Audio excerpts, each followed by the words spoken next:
Yeah, hello, hello. Can you guys hear me okay? Morning, are you well?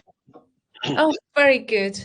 The internet in the office is playing up again, so I Put put I you need a batch of 50p's to put into the meter and the bike and then crank it round so that you can get some yeah, juice back into the bandwidth. yeah.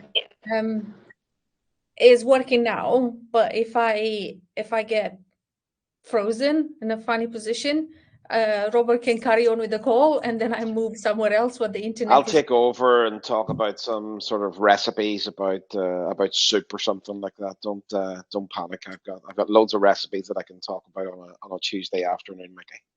Perfect. I actually don't have any recipes, so I I let that to you. Um, Maybe we'll do a soup recipe call. Can you imagine what your call today? Soup recipes. Um, so while we wait for everybody to join us, I can see Gatry, I can see Carson, and I can see Sam. Sam, hello! I'm so glad that you're here.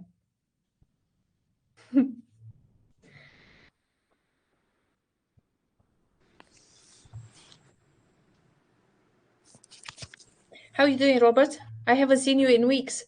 How's your You knee? haven't. My knee is very good. It's on the mend, but it always comes at a cost having a bad knee because you put too much weight on the other side, and then that starts to attack your ankle. So I'm now going through that process now. But a couple of days, couple more days, and I should be good. You may not have seen me in person, Mickey, but we were just sharing a call earlier on today, which was absolutely great. Going down through bits of your guys' business, which was really important. A really good call, very positive call as well. And obviously today we wanted to jump on, talk a little bit, about products, but actually more so about replenishments. And I feel that perfectly kind of leads on from what myself and Noel have been discussing over the last couple of days, in terms of, we talked on Friday really around like reordering, showing people some of the calculators that we have already built in there, letting people play with the calculators, do little things with them, test them out, put in some real data, but also put in some dummy data just so they can understand how those calculators work. So definitely, guys, if you didn't get to the stream on Friday and then yesterday's stream, I'd highly advise to go and watch those. Even if you put them on like 2x speed or 1.5x speed, you'll be able to get the links for those calculators and be able to go and test them out. But I think we wanted to take it on a little bit of a stage further today, Becky, and talk about replenishments and being able to get your products into the fulfillment center at the right time, in the right volumes, so that we don't pick up any of those opportunity costs, which really opportunity cost is the devil in our business. Yeah, that's right. We are going to cover the replenishments from China warehouse to Amazon. It's not different from a replenishment from a third party warehouse inside the country that you want to send the replenishment from, but it's a tiny bit different. It's just a bit of planning involved. Yeah, I mean, the variables are always the same, right? Yeah, The variables are always the same. It's just the value of the variable, and the main variable being time. If you're looking at this kind of replenishment versus that third party, the time is just elongated a little bit. And the first thing will be, from my perspective, is if you've managed to get yourself into a panic because of this, number one, that just says to me that there's been a lack of planning, right? So, if things become an emergency, it's because something didn't happen in the past, right? There's always the emergency is the event, right? The lead up to that was just not checking in, wanting it to be automatic, wanting it to be easy. And also, once you get the first one done, now you're kind of on a bit of a roll. And I always use the example, Mickey, of your former favorite place of Heathrow.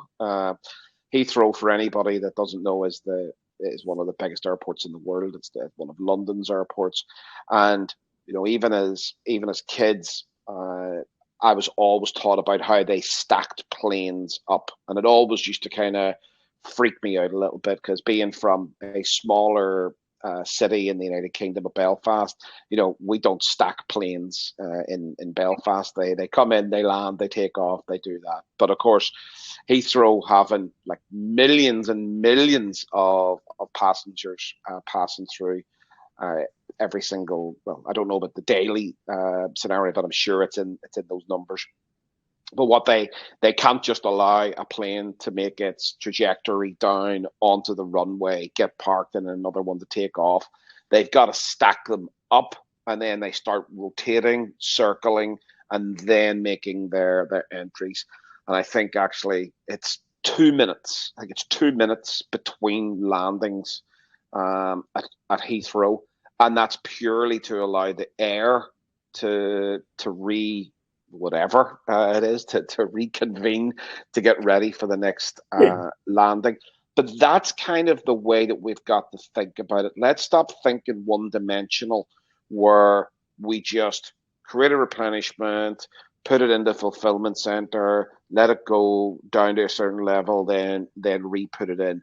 I think, Mickey, we've got to get to a stage where we're kind of a little bit like Heathrow, and we're starting to stack things up, because that actually helps with time, that helps with urgency, and it helps remove emergency. And it also helps with your emotional side of things, because whenever we started this and I've done a replenishment, I was from China, I was checking it every day. Like, is it there yet? Is it there yet? How long would it be until this product lands at Amazon? And I felt like I was very anxious about it. But then as we practiced and we done it a couple of times, I've noticed the pattern. So if I start replenishing, let's say, a product at the beginning of the month, I know that the middle of the month is definitely in the water. So I can start planning my second replenishment. So I'm not sending a large volume of stock all at once. We could do that, but it's not. Why would we want to send 400 units all at once if we don't have the data to support that we need the 400 units all at once? I think as well, to fully understand this, take it to the nth degree, right? Take it to the sublime to the ridiculous. All right. So taking it from the sublime, right?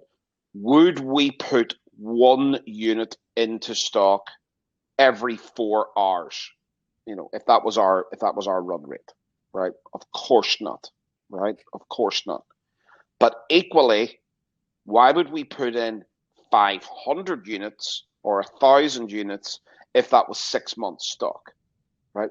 What we're allowing for there is on the 500 or 1,000 units in a 6 month period, we are opening ourselves up to error, right? And then if we're going for one unit every single hour, our cost goes off the chart, our resources that we have to put in go off the chart. So getting it into a nice pattern, what it does is it stops that emotional sort of feeling. Because how many people have, and let me know into the chat box, guys, with a yes if you have, if you've seen your replenishment orders being received by Amazon, sometimes on exactly the same product to exactly the same fulfillment center in like 24 to 48 hours one time, and then the very next replenishment takes 2 weeks, right? It's like, so one time whenever you do a replenishment, they receive it really super quickly, right? The next one that you do, you seem to think, is there a strike on? Have I sent it to the wrong place? Is there a go slow? What's happened? And then what it does is it's lost. They've lost it, right? So now we get into this thing of panic. Whereas if we've got this constant stacking of planes, or should I say, constant stacking of products in the replenishment pipeline, you might see a replenishment that you do landing with Amazon, and the next one potentially coming in and getting checked in before it, right? But it's feeding into that pattern, right? And I guess that's kind of where we've got to look into. So getting our heads around replenishment, not being a once every 3 months affair, not being a 3 times a day affair, but probably somewhere in between, Mickey. Yeah, I agree. I agree. Yeah, like I said, planning this replenishments are quite new to all of us, including our agents in China. So it takes a bit more time. They check everything. Like they are sending me messages. If I show you the messages that I get from them, they are like, "Oh, there is an additional letter here." So they checking the SKUs to the T. Like I don't know how they're doing it. Maybe with a magnifying glass. I don't know. But this morning I received a message from our agent saying that, well, you sent me a replenishment for 50 cartons. Well, I'm not sending any of them because it's missing one number out of the SKU. And I realized I copied and pasted the incorrect SKU for him. So he noticed that. And they do take extra care and they do take extra time as well because they want this to work as much as we want this to work for all of us. I think taking the extra 24 hours, getting it right, those things make a lot of sense. And then on the other person's side, it's like, well, make sure that 24 hours is not an emergency, is what we're saying, because we do Yeah. want to get it right. We want to get those numbers right. And what I'd like everybody to start thinking about, because we're going to be going into it in a little bit more detail for everybody, and it makes a lot of sense. If you can remember me talking about this idea of RV, right? Refill velocity. Right, you can search down through Circle and just type in refill velocity, and you'll be able to get what I've spoken about it before. We're going to speak about it a little bit more as we go on forward, and it is going to be added into the reports end for you, because refill velocity has a prefix and it has a suffix. Okay, now the prefix of your refill velocity is the number of units that you want to refill or replenish. Okay, and the suffix is the time. Okay, is the timeline. Now the suffix is pretty easy in that it has to be in 14-day blocks, right? So, or it has to be divisible by 14. So you can have 14, you could have 28, you could have 42, you could have 56, you could have 70, you could have 84, and you could have 98. Okay. Now, 98 is the highest. Okay. That's the highest suffix that you can have inside a refill velocity or an RV.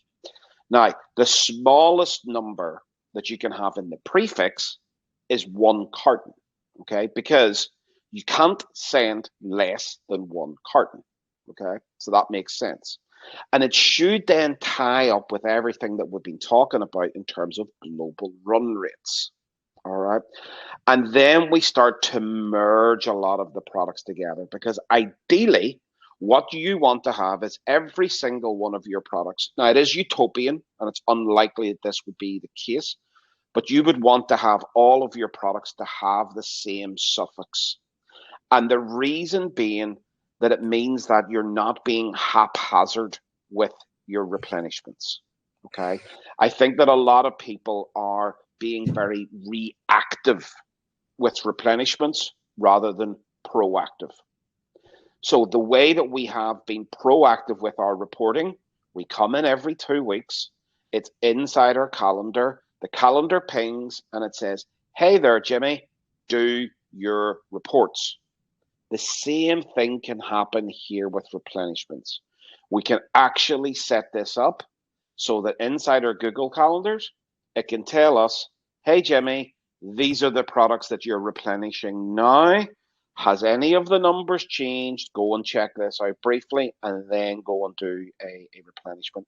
So I'm sure a lot of that might be a bit double Dutch to you, which basically means if that is not a term that is outside of our waters, it just basically means it's a little bit upside down. It may not mean very much.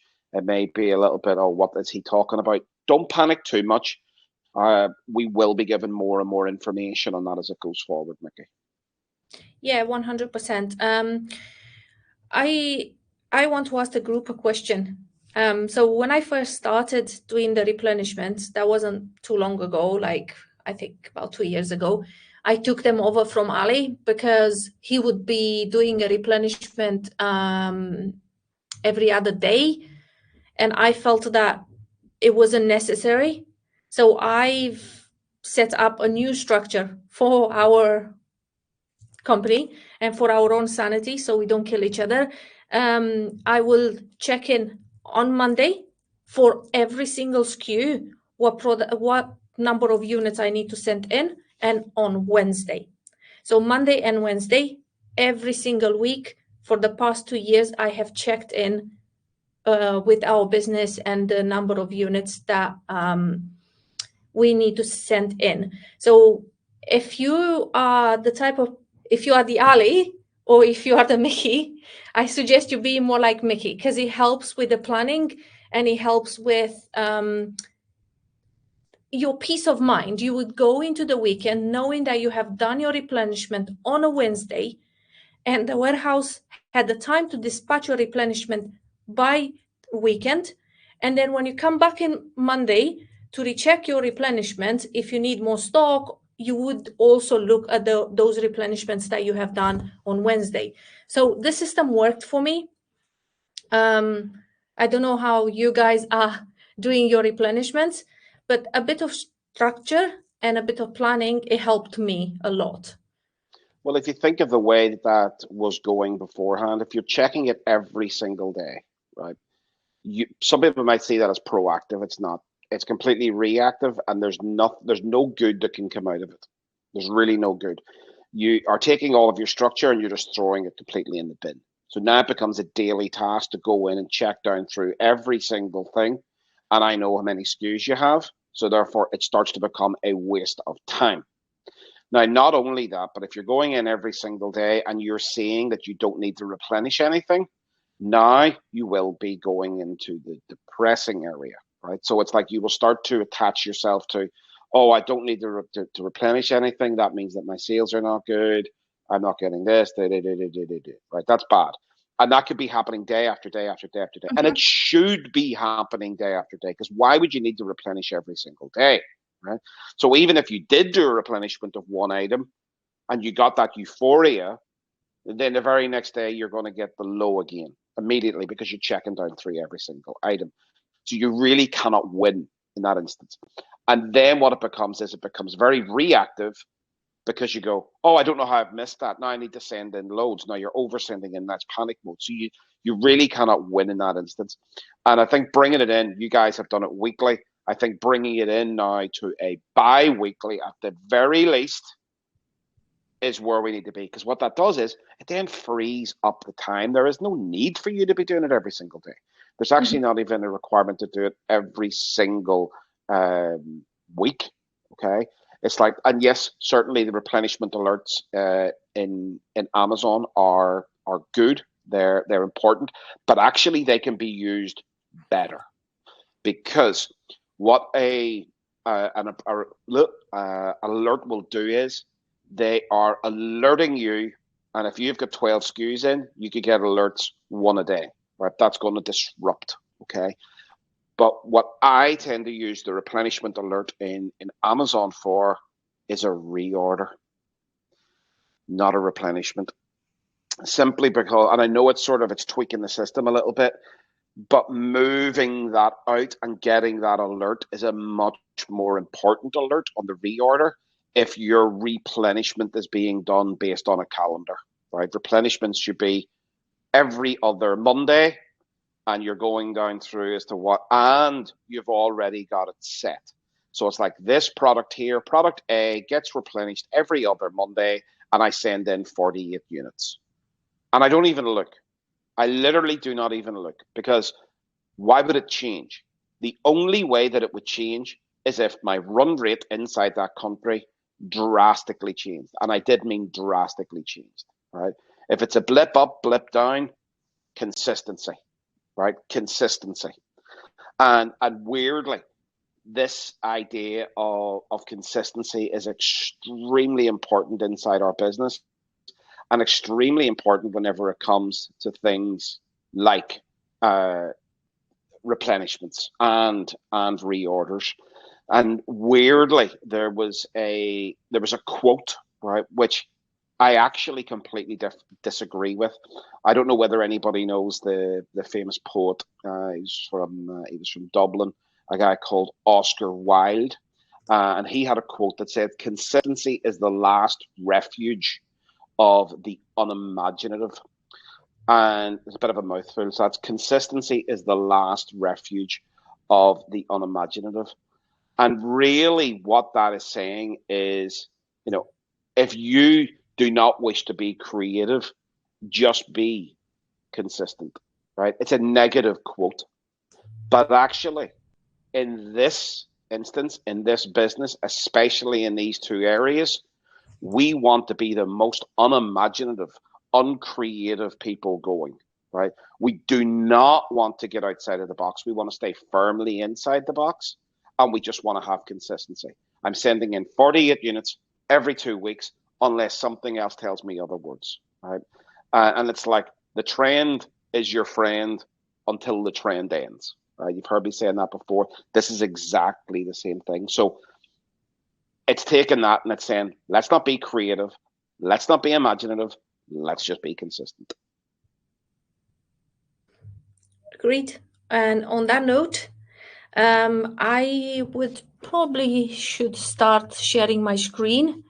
We're gonna cover. I would actually want to cover a bit of the process of creating the replenishment inside your Seller Central from China, and I would like to show you what you need to do if you are used to creating replenishment inside your Seller Central from within the country that you are sending your shipment to Amazon. So let's say US to US. So your stock is in the US.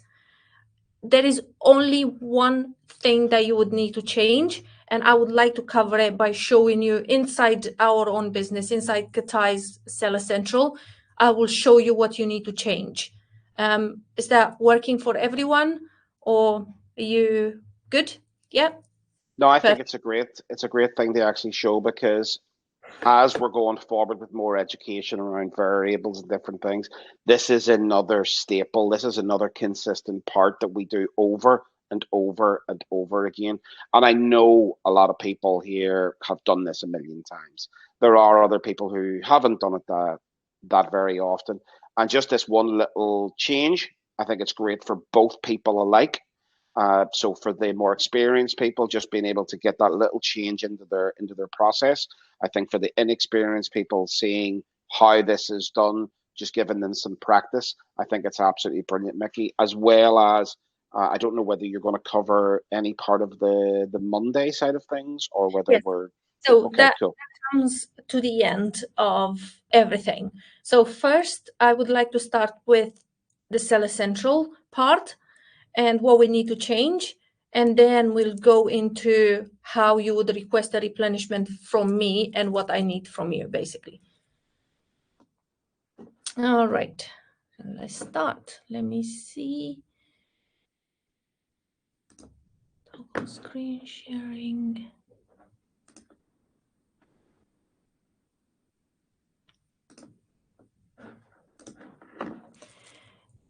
All right. So you guys should be able to see my Seller Central in Australia. Are you seeing that okay? 100%, Mickey. Perfect. So I am inside Australia, and I'm going to go from the beginning, like a basic replenishment. So first step first. Okay, we do have quite a few new people that have never done a replenishment before, and they never seen the screen.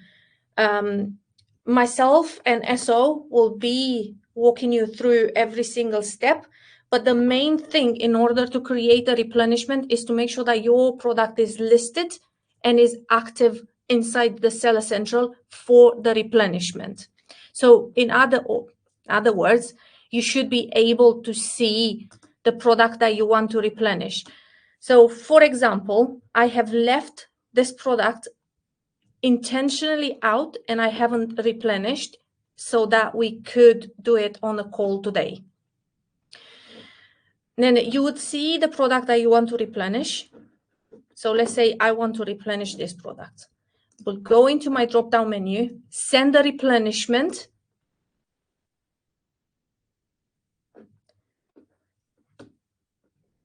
The first thing that we would need to do in this case, it would be to create a ship from address.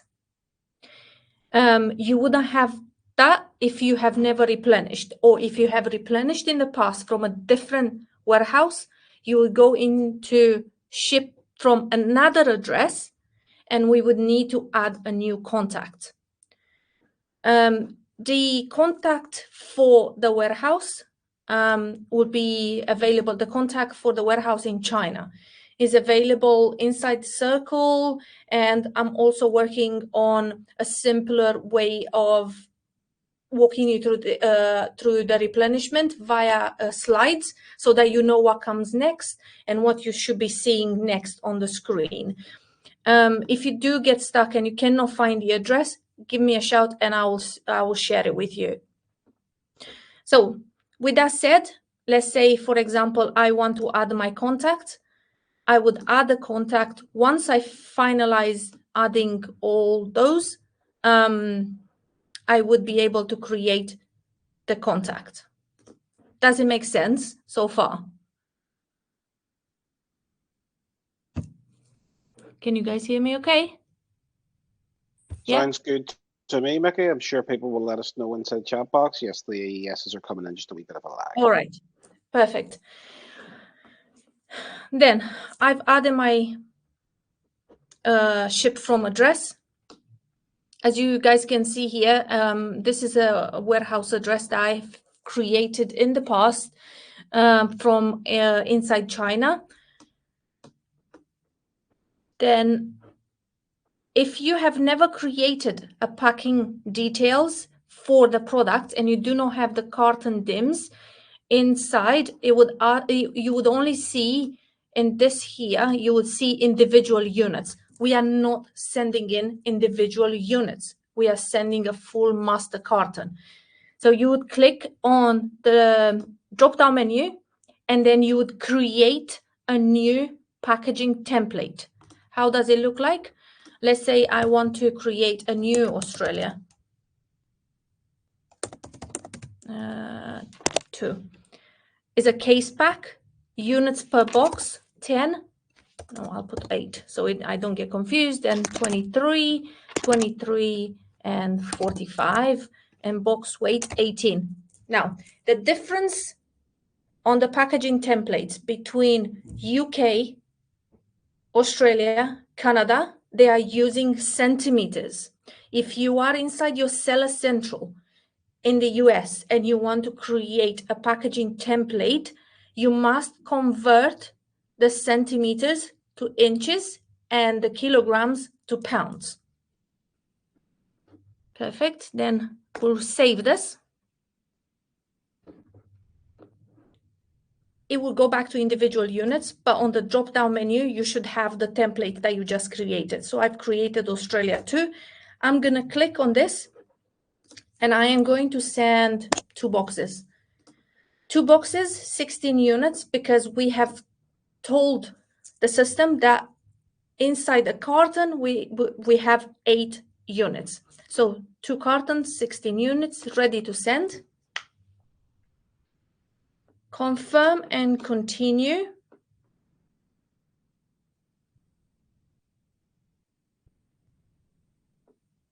Now, second difference. The first one was that you would need to add the contact within China. And the second one so far is that you would use a non-partner carrier. So we're going to select that one. And then you would see with Amazon Send, you can enjoy competitive rates. And they are asking you, are you sure you don't want to use Amazon Send?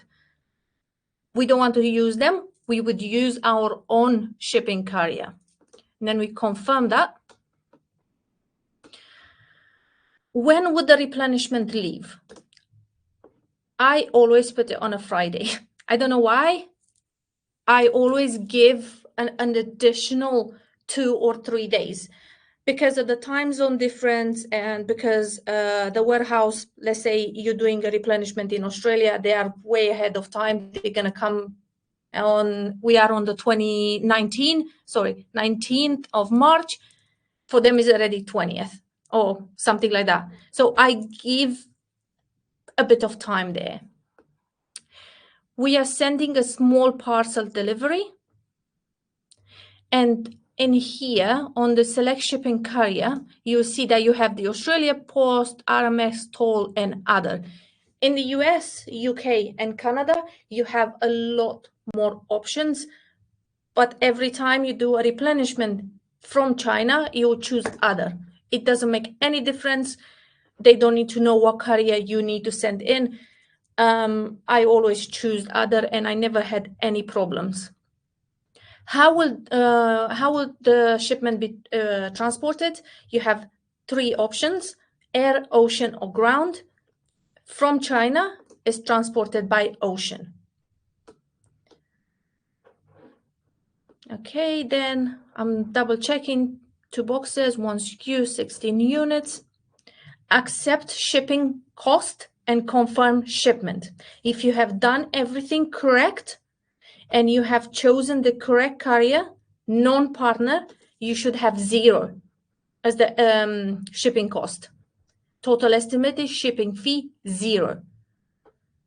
I think as well, Mickey, making sure that what you've actually done here, even though you've done it a million times, what you've done inside this replenishment order is consistently check what you're doing.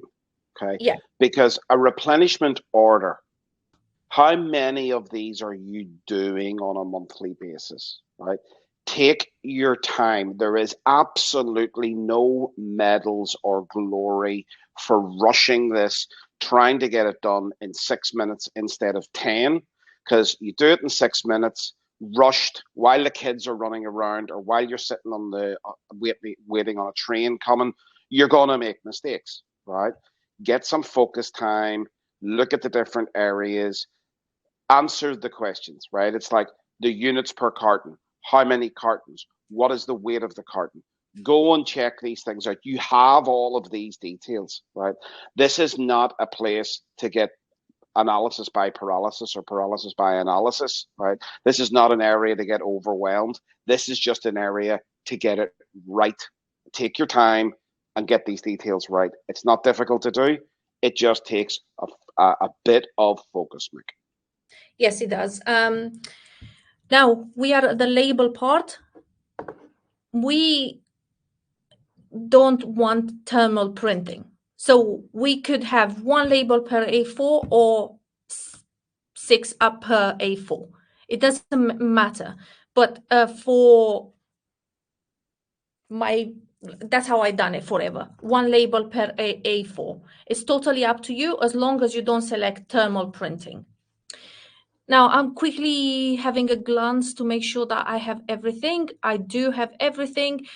You would, if you have done a replenishment with me from China warehouse, you'd have heard me or seen a message from me asking you about the Amazon reference ID.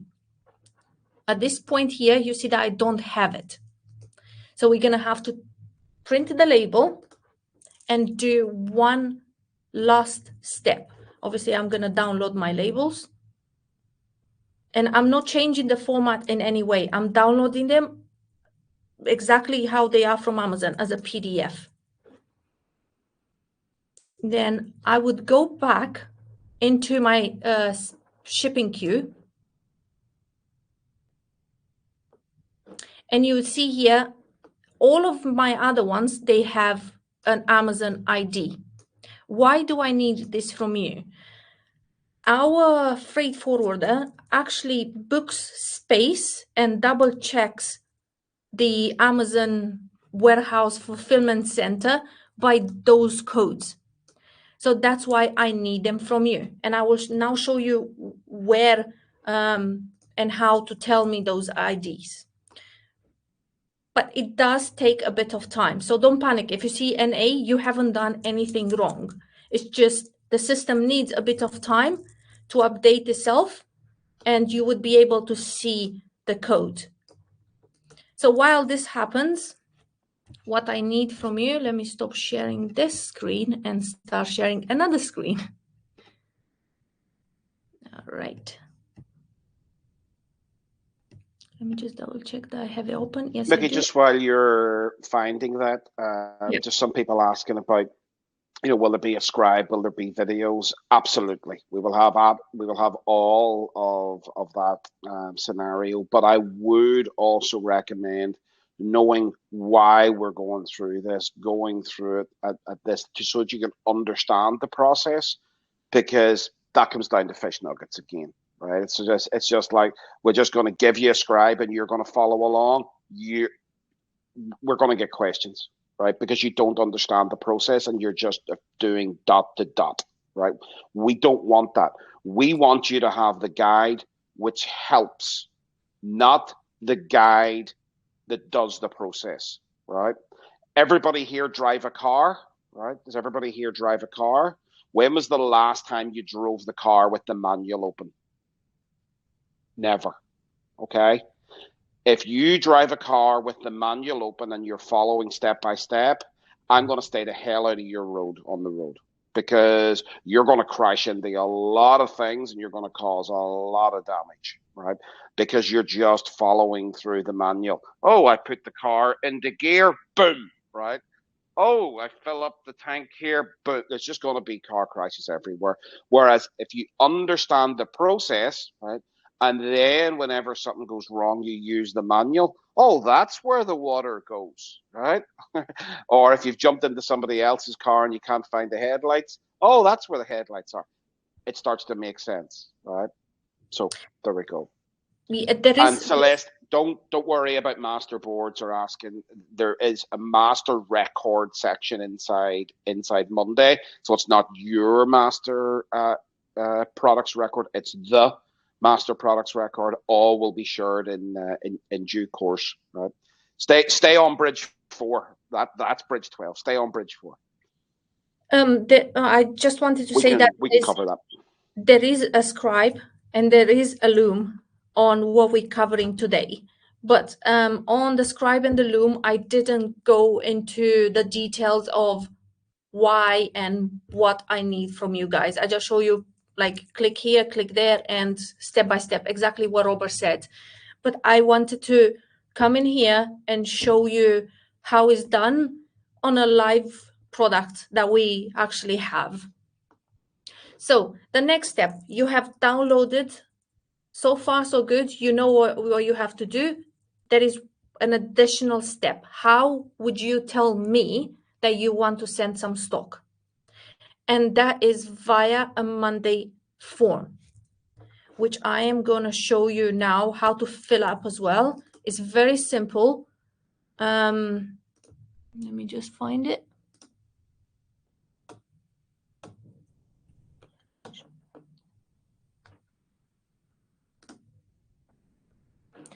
Okay.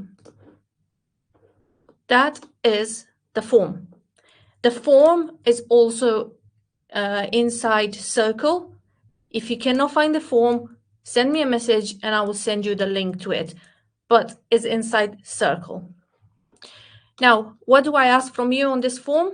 Obviously, is your first name, your last name, your email, the destination country, where do you want the stock sent to. So now we only have 4 countries that I have included on the form. Eventually, I'm going to edit the form and I'm going to include other countries. Like, don't know, if you want to send stock to Brazil, and somebody else wants to send stock to Saudi Arabia, I am going to include those, but none of us are at that point yet where we would see stock sent to Brazil. So I didn't see it necessary, just to keep it nice and simple for now.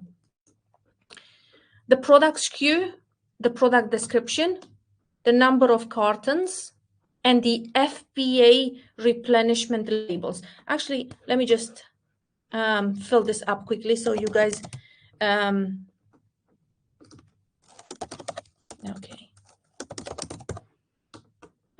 see what I need from you.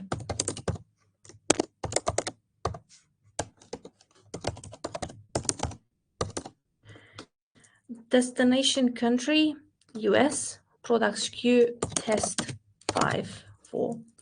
Product description, test 5. Number of cartons, I need 2, because that's the number of cartons that I have asked for on my replenishment inside Seller Central. If you remember, it was 2 cartons, 16 units. And I am going to look for my package. And I know that is the last package because that was the only replenishment that I have done of 1535. I open this. And so far, it's extremely simple. There is the last bit here that I need from you guys, and that is the Amazon reference ID. If you remember, I showed you where to find it. Let's see if yep. So now it has been updated, and you can see the ID. Let me just stop sharing here, and then I can show you how it looks like inside Seller Central. And just before you jump over there, Mickey, one thing that I would ask everybody to do is make sure that the file that you're uploading in there is the actual file, right? You know, you can name it, you can put it into an area, just in case you've been like looking at pictures of dogs or cats or funny videos, because the system won't know that that is a picture of a dog.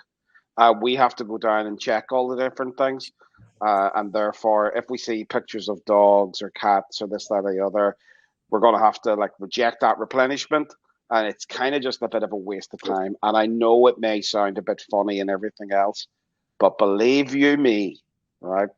It's weird and wonderful. Whenever you give somebody the option to upload something, you have no idea what goes into those uploads and those boxes. So just take a check, make sure the file that you're uploading is the correct one.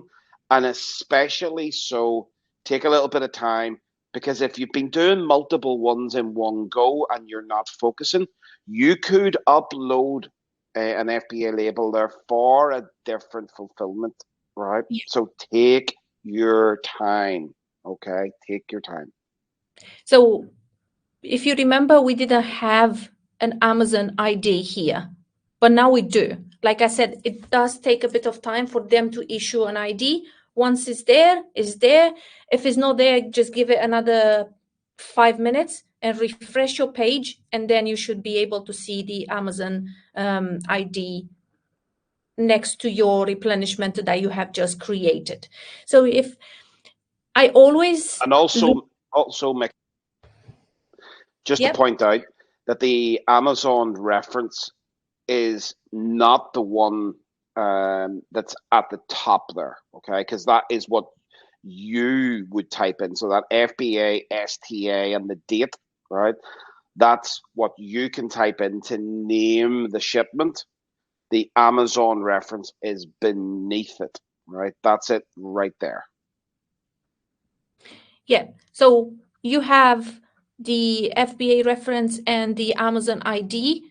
You just copy this And I always look at my last letters and digits inside here. So we have R2TJ in this case. If I go back to the form,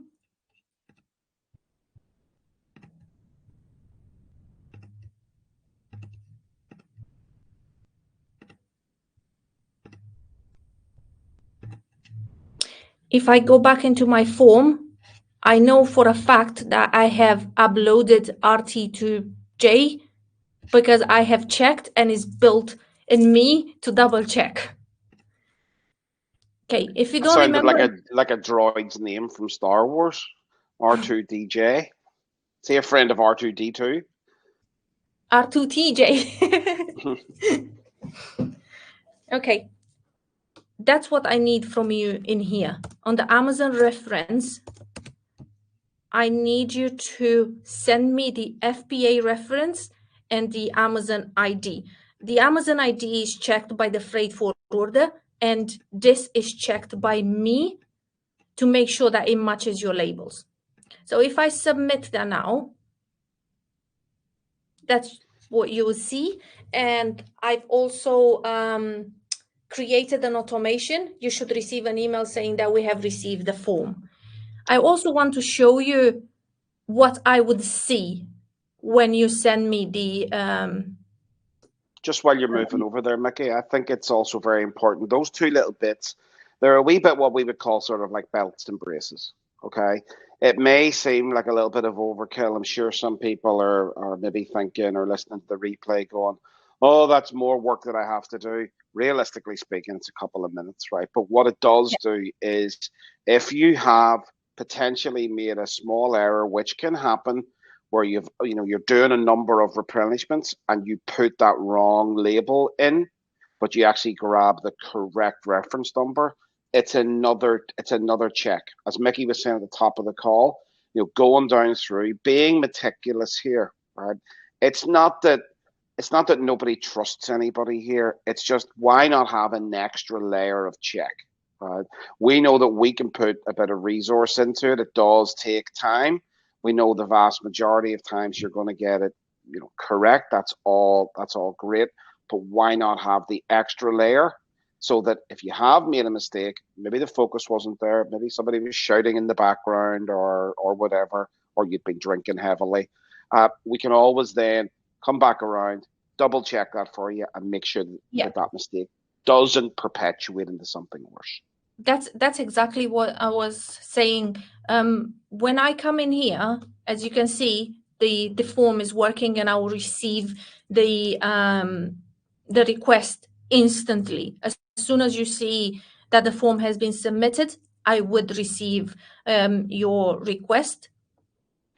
That's my number of cartons here. That's my FBA replenishment label that you would have uploaded to the form. And that's what I like to do. I come in here and I look, okay, R2TJ, then I'll scroll across and I see R2TJ. Okay, so that's correct.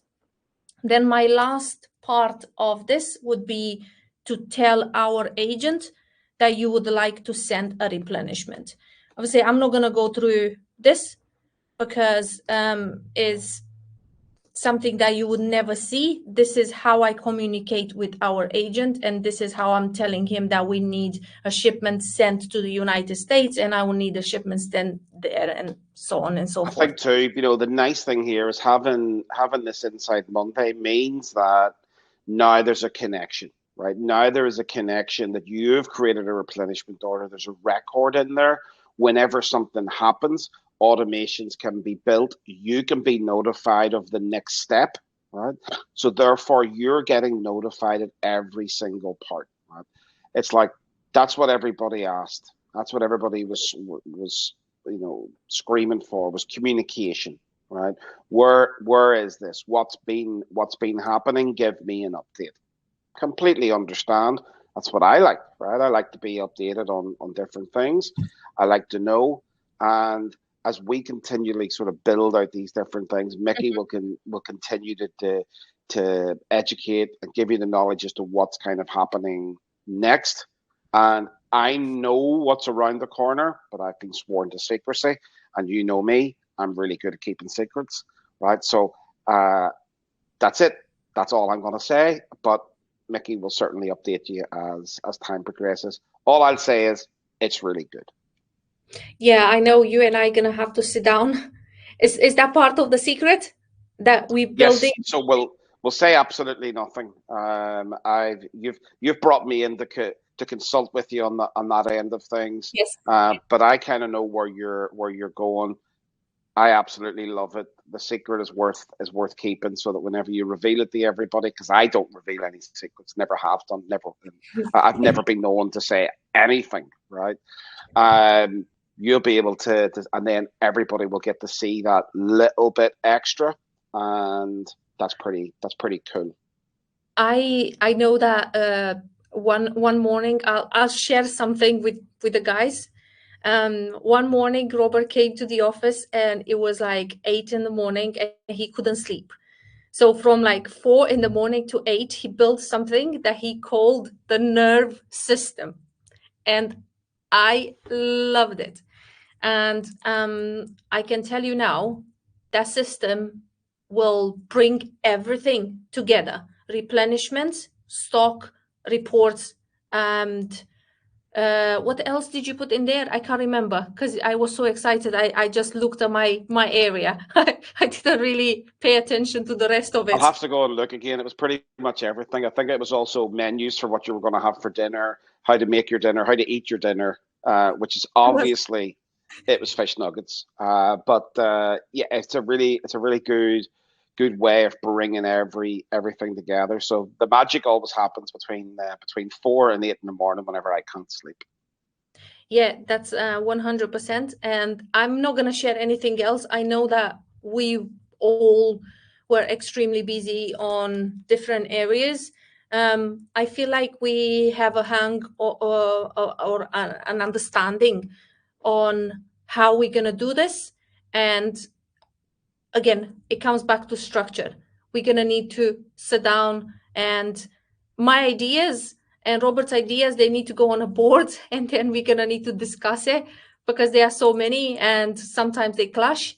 Yeah, but on that note, I've spent some time in London, and if you know why I went to London, it was, I'm not going to say the words, I don't want to swear on the call, but it was bad. Hey, I had that's where I come into my own. I am an expert at swearing on calls. Sorry, Mike. Yeah, that's fine. So next week I may be taking a call from the Asian continent. Fingers crossed if I get a visa. So far I haven't. So yeah. Say no more. Leave that one as a little bit of surprise. But I think to round off today, guys, go back over the call, especially whenever we were talking, or I was talking about like the intricate part of replenishments, and let's just try and get our head around some of that concept. Maybe just speed me up for 1.5 or 2, just to build that whole thing, and then slow it down, have a little bit of focus time, just to go back down through what Mickey was talking about there, the Seller Central element, the Monday element, just so we've got our ducks in a row, and then wait on the next portion of this. And then we can get a lot of stuff together, the likes of those scribes, the likes of those looms, get them into one area where we can build for everybody inside Circle. So it's all neatly organized inside those spaces, like what we're doing inside all reporting, so that everything's not like a blancmange. It's in just one area. We've got it nice and segregated off. That's one thing with Circle that's been absolutely brilliant, in that it's ever growing. It's breathing. It's a living, breathing space. It doesn't have to be locked into the way it was started off, because at the start you've got one idea, and then one idea can become three. The lovely thing about Circle is that you can expand, and you can bring areas in and say, this area is now just for reporting, rather than that being inside general. Or you can create something brand new, like replenishments, and that can have its own area as well, so that people don't have to go and sift through tons and tons and tons of posts. They can just go into the one area that they're looking for right now, like the replenishment. I'd like a bit of help. I'd like a video. I know the replenishment bit is going to be inside here.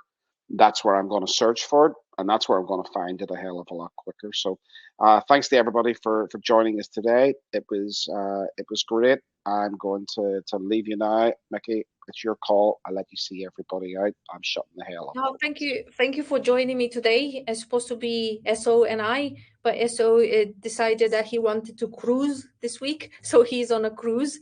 He will join me next week at some point. Thank you so much, guys, for joining us today. And if you, as always, if you have questions, send me the questions, and I'll get to it as soon as possible. Have a nice Tuesday afternoon. If it's afternoon for you, it is afternoon for us. So on that note, goodbye and see you next time.